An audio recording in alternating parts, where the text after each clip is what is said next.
بسم اللہ الرحمن الرحیم۔ السلام علیکم، بنتے ہوا چینل میں خوش آمدید۔ اللہم صلی علی سیدنا محمد وعلی آل سیدنا محمد وبارک وسلم۔ صدیق اکبر رضی اللہ تعالیٰ عنہ کو دیکھیے، ابھی اسلام کا آغاز تھا، صرف 38 آدمی مسلمان ہوئے تھے، مکہ کی بستی کافروں سے بھری ہوئی تھی۔ حضرت ابو بکر رضی اللہ تعالیٰ عنہ حضور صلی اللہ علیہ وآلہ وسلم کی محبت سے سرشار تھے۔ حضور صلی اللہ علیہ وآلہ وسلم سے التجا کی کہ مجھے اجازت دیجیے کہ میں لوگوں کو اعلانیہ آپ کی رسالت کی اطلاع دوں اور آپ سے فیض یاب ہونے کی دعوت دوں۔ آپ نے فرمایا، اے ابو بکر، ابھی ذرا صبر سے کام دو، ابھی ہم تعداد میں کم ہیں۔ حضرت ابو بکر صدیق رضی اللہ تعالیٰ عنہ پر غلبہ حالداری تھا، انہوں نے پھر اصرار کیا، حتیٰ کہ حضور صلی اللہ علیہ وآلہ وسلم نے اجازت دے دی۔ حضرت ابو بکر صدیق رضی اللہ تعالیٰ عنہ نے بے خوف و خطر لوگوں کو اللہ اور اس کے رسول صلی اللہ علیہ وآلہ وسلم کی طرف دعوت دی۔ حافظ ابن کثیر رحمۃ اللہ علیہ لکھتے ہیں، حضور صلی اللہ علیہ وآلہ وسلم کی بعثت کے بعد حضرت ابو بکر رضی اللہ تعالیٰ عنہ پہلے خطیب ہیں جنہوں نے لوگوں کو اللہ اور اس کے رسول کی طرف بلایا۔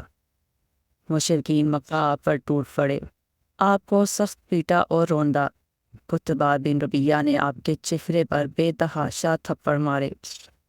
آپ قبیلہ بنو تمیم سے تھے، آپ کے قبیلے کے لوگوں کو خبر ہوئی تو وہ دوڑے ہوئے آئے مشرکین سے انہیں چھڑا کر ان کے گھر چھوڑ آئے۔ حضرت ابو بکر صدیق رضی اللہ تعالیٰ عنہ بے ہوش تھے اور لوگوں کا خیال تھا کہ وہ جانبر نہ ہو سکیں گے۔ وہ دن بھر بے ہوش رہے۔ جب شام ہوئی تو آپ کو ہوش آیا۔ آپ کے والد ابو قحافہ اور آپ کے قبیلے کے لوگ آپ کے پاس کھڑے تھے۔ ہوش آتے ہی پہلی بات انہوں نے یہ کہی کہ رسول اللہ صلی اللہ علیہ وآلہ وسلم کہاں ہیں اور کس حال میں ہیں۔ ان کے قبیلے کے لوگ سخت برہم ہوئے اور انہیں ملامت کی کہ جس کی وجہ سے یہ ذلت اور رسوائی اٹھائی ہے اور یہ مار پیٹ تمہیں برداشت کرنی پڑی، ہوش میں آتے ہی تم پھر اسی کا حال پوچھتے ہو۔ ان عقل کے اندھوں کو کیا خبر تھی کہ ان کی خاطر سختیاں جھیلنے میں جو لذت ہے وہ دنیا داروں کو پھولوں کی سیج اور بستر پر بھی حاصل نہیں ہوتی۔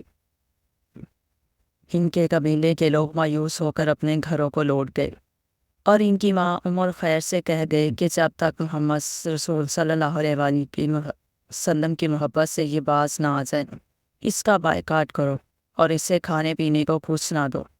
ماں اس کی ممتا تھی، جی بار آیا کھانا لا کر سامنے رکھ دیا اور کہہ کہ دن بھر کے بھوکے ہو، کچھ کھا لو۔ حضرت ابو بکر صدیق رضی اللہ تعالیٰ عنہ نے کہا، ماں خدا کی قسم میں کھانا نہیں چکھوں گا اور پانی کا گھونٹ تک نہ پیوں گا جب تک حضور صلی اللہ علیہ وآلہ وسلم کی زیارت نہ کروں۔